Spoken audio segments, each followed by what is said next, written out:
guys and welcome to another video of mine. First of all, I am very sorry. This is the first video since 3 months I am uploading. There was a lot of complication in uploading the video, like they were online classes of mine and then I had something to study during this time. So finally today you're watching another video of mine. So finally, as you know, Unlock 1.2 has already happened and many car dealerships are opening. Sales are picking up and now it comes to the question that what did we miss on April 1st, 2020? Yes, you guessed it right. It's the BS6 deadline that was first fixed at April 1st, 2020. Later it was extended up to April 15th for dealerships to clear up BS4 inventory. Today, our topic is really interesting and it's the need of the hour. Why petrol only? Generally, ICE cars in India are sold with two engine options, petrol or diesel. With the new stringent BS6 emission norms, it has been very difficult for car manufacturers to make their diesel engines BS6 compliant, as diesel engines emit a lot more sulfur dioxide, carbon dioxide, other nitrogenous pollutants as compared to petrol engines. So petrol engine can be made a BS6 compliant one according to the new regulations set by the government easily, while the diesel engine takes some investment and is decided upon the volumes. So today we are going to talk about why are manufacturers staying away from diesel engines, what are the reasons behind it, and what are they offering as an alternative to diesel engines. And I have an important announcement to make at the end of the video, so make sure you watch it till the end. First of all, we are going to talk about three manufacturers today: Maruti Suzuki, the Volkswagen Group and the Renault-Nissan Alliance. First of all, talking about Maruti Suzuki, India's largest car maker.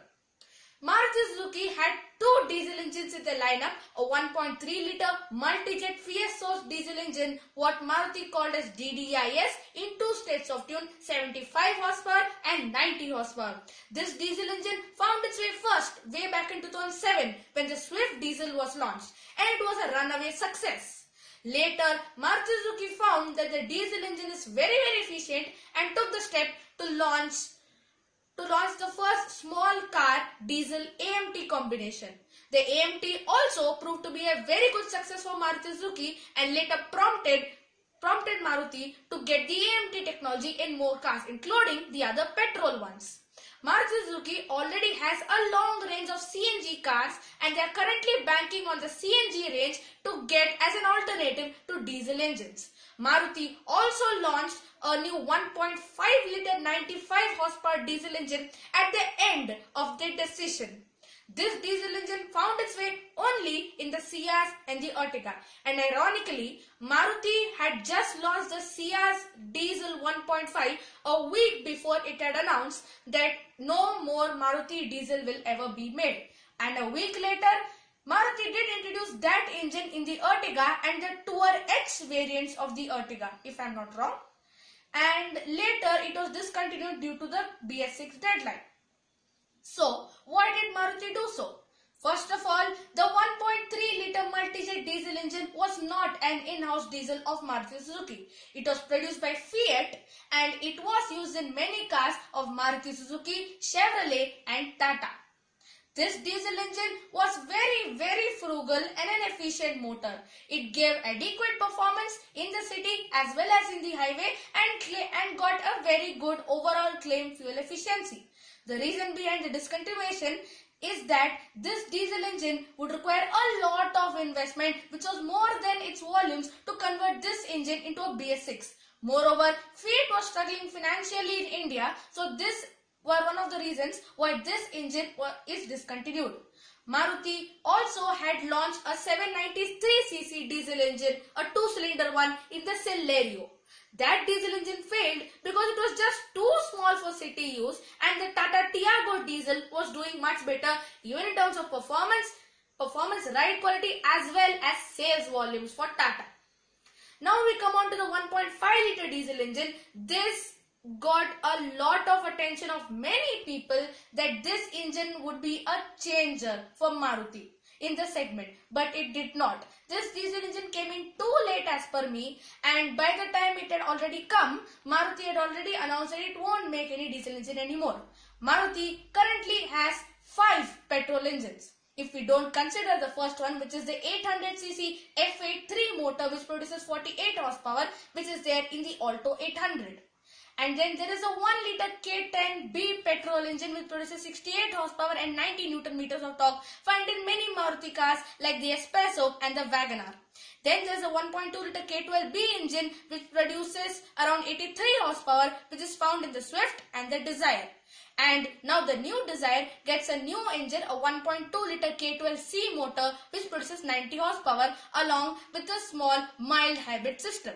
The next engine of Maruti is a 1.5 liter naturally aspirated petrol engine which produces 105 horsepower along with the same mild hybrid technology. Maruti mostly uses AMTs and it only has one torque converter, which is a 4-speed unit which is used with the 1.5 liter petrol engine. Maruti has a CNG range to complement with it, and most of the small cars what Maruti offers has a CNG option. Diesel was a very frugal option for taxi operators and now it has been replaced by CNG. So as per Maruti, they are strongly believing that CNG may be the road to success what they are planning with the diesel engines.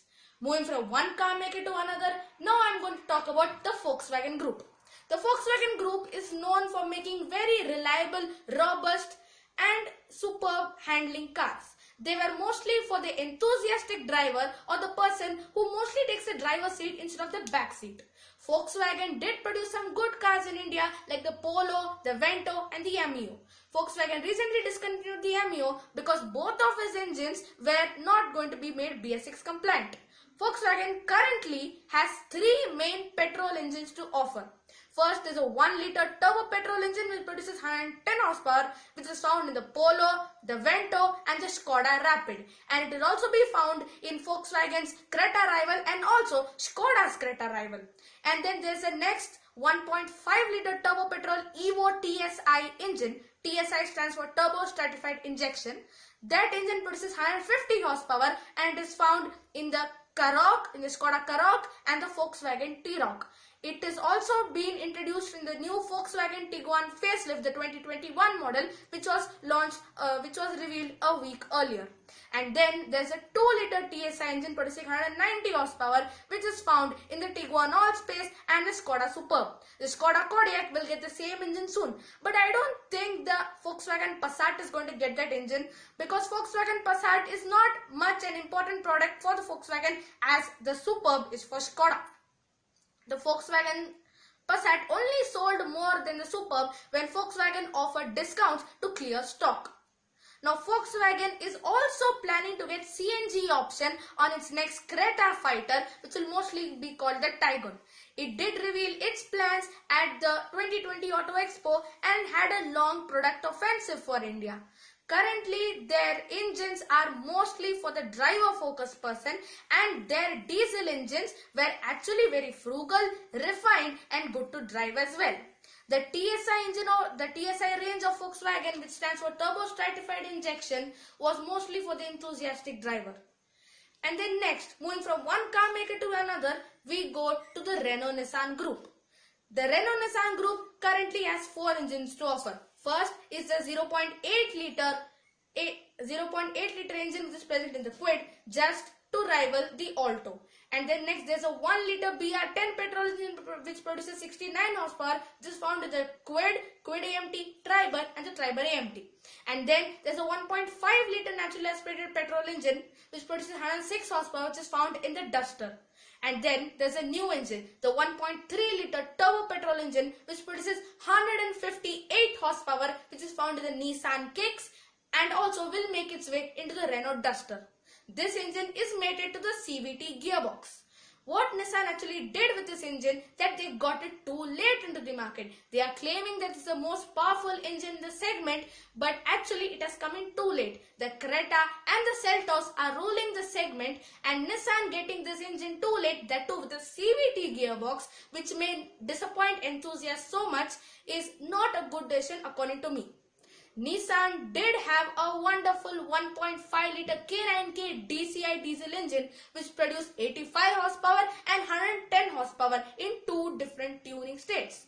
The 110 horsepower engine came with an all-wheel drive system for the Duster, and it did work well. In the last phase of the Duster facelift with the diesel engine, the all-wheel drive sold so much that Renault actually increased the production of the all-wheel drive variant from their plant near Chennai in Oragadam and later dispatched it to many dealerships for customers who got it on order. What Renault is currently doing, that it is just surviving with all these engines. Renault at least has two main volume gainers, the Kwid and the Triber, while Nissan has only one product. If we exclude the GTR, which is a supercar, and it is only available on made to order in very few dealerships. The Kicks is the main volume gainer for Nissan, and it is not doing that well. The Kwid just crossed the 3.5 lakh unit sales mark and is doing extremely good for Renault, and even the Triber did show some amount of success. So as far as only petrol engines is concerned, Nissan is just surviving a little bit. As far as Volkswagen is concerned, they are only having enthusiastic petrol engines and they have to do something. And I do know that the new Volkswagen Tiguan is coming to India. It already is there in the 7-seat avatar, but is now coming as a facelift with a 5-seat. And I do hope that they do get the 2-liter 190 horsepower engine in the Tiguan instead of just giving the 1.5-liter Evo TS high petrol engine. By the way, that engine gets something called as cylinder deactivation technology, which generally increases the engine performance. So, why did I specially take these three car makers?